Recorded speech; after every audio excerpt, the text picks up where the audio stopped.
Okay, so one of the things that I figured out that I need to do is actually reseal my oil pan and actually fix one of the fittings, but I'll get to that just because I've had a little bit of a persistent leak, nothing big, but big enough to be annoying, and leave a few drops on the floor every time I park the stupid thing. So the biggest pain in the butt about doing the oil pan on these cars, particularly with the Graziano transaxle, is this shaft. I always use my middle finger.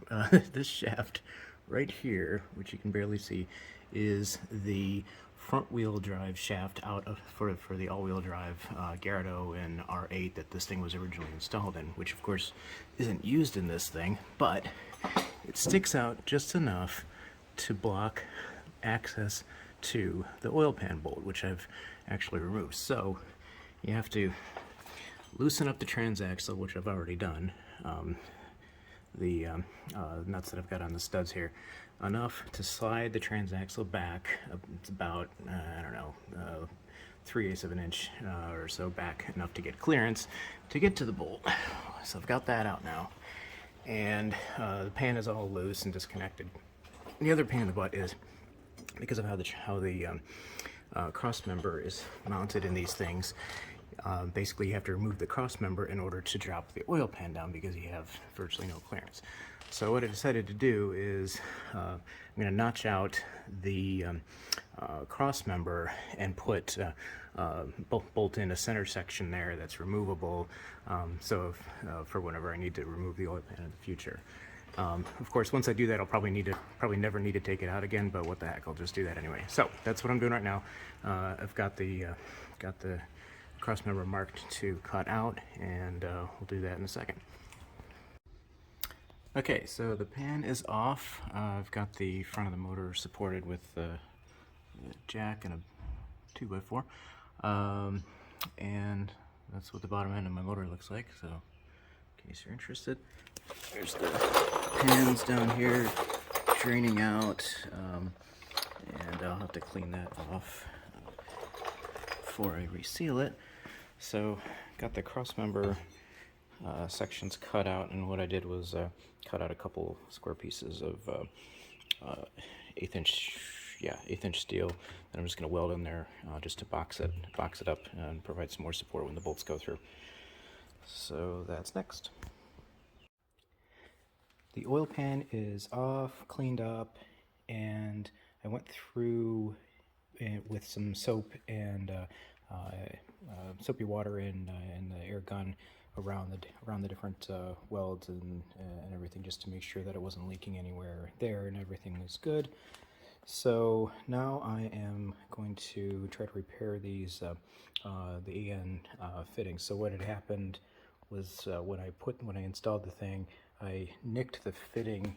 You can barely even see it. I polished it out a little bit, but if you've ever worked with AN fittings, any tiny little nick will make it not seal. So really the right solution would have been to, instead of weld these fittings in, weld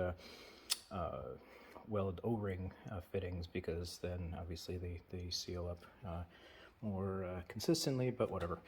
So instead of cutting this thing off and replacing it, I decided to try out one of these. If you've ever seen these, Cool Tools makes these. This isn't sponsored or anything like that because I have like 3 viewers. But basically what this is there's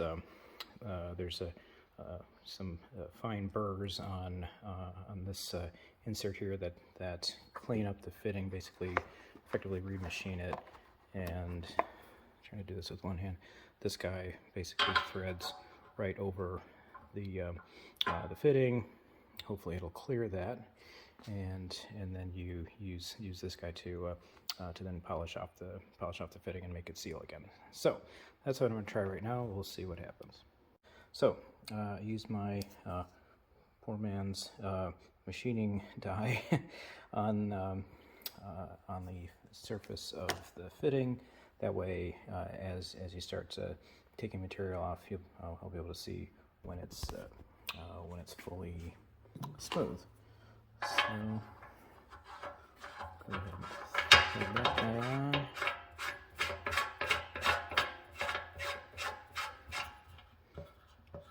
seats. You can see the fitting then is protruding. I've got this guy mounted to the drill, and basically, let's see if we can do this with one hand. Shoot a little bit of WD-40 per the instructions to just to lube up the fitting a little bit, and make sure it's spinning free.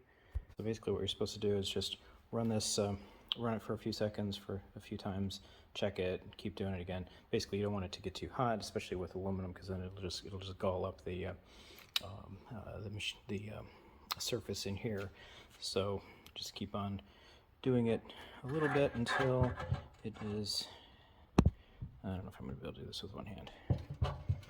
Okay, just reposition that a little bit so it's, make sure it's not binding.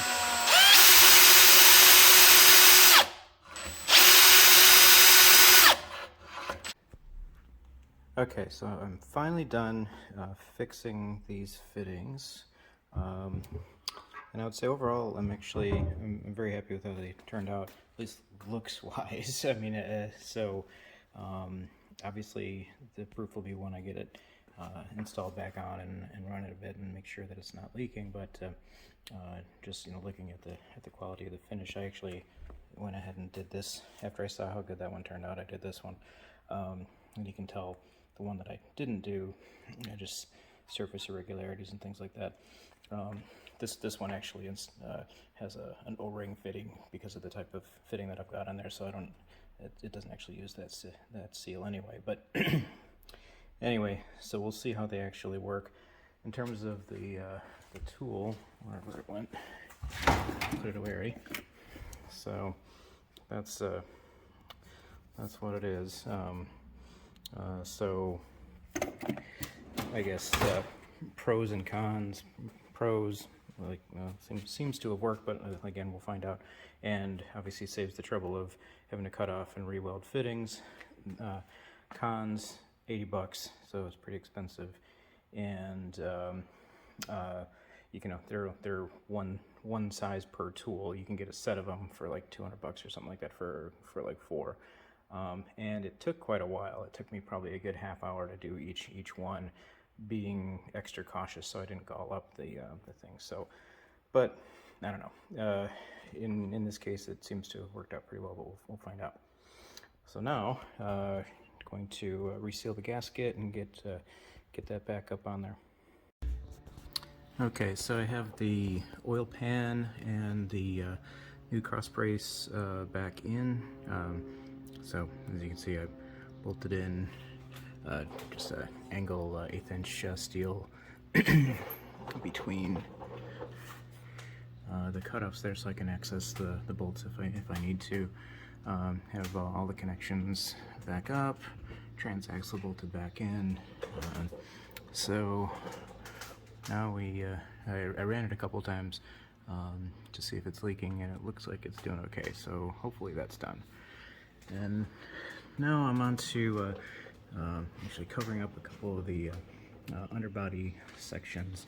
So you can see on the passenger side there, this whole section is open. I measured to where the wheels go lock to lock, and put in a bit of extra space.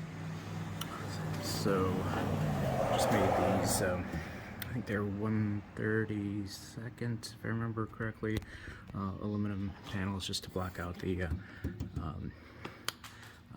air, and just bolted them in with 1024, I think, screws. So they're pretty sturdy. That one's cut out, just ready to screw in. Just wanted to show you that. And then we'll be doing the same thing in the back next.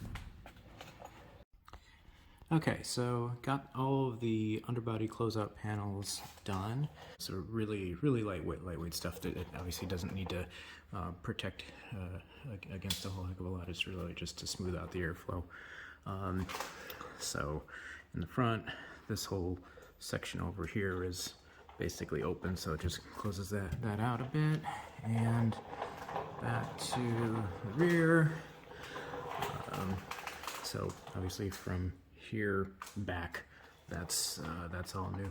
Now I put a couple NACA ducts in here just to bring a little bit more cooling up to the engine. You've got the side vents, top vent, and under here just to make sure that that it doesn't get too hot in the engine compartment. Although I'm going to monitor that a bit for the next few times I drive it and track it and see what the temperatures are doing. See if I need to do any additional venting in there.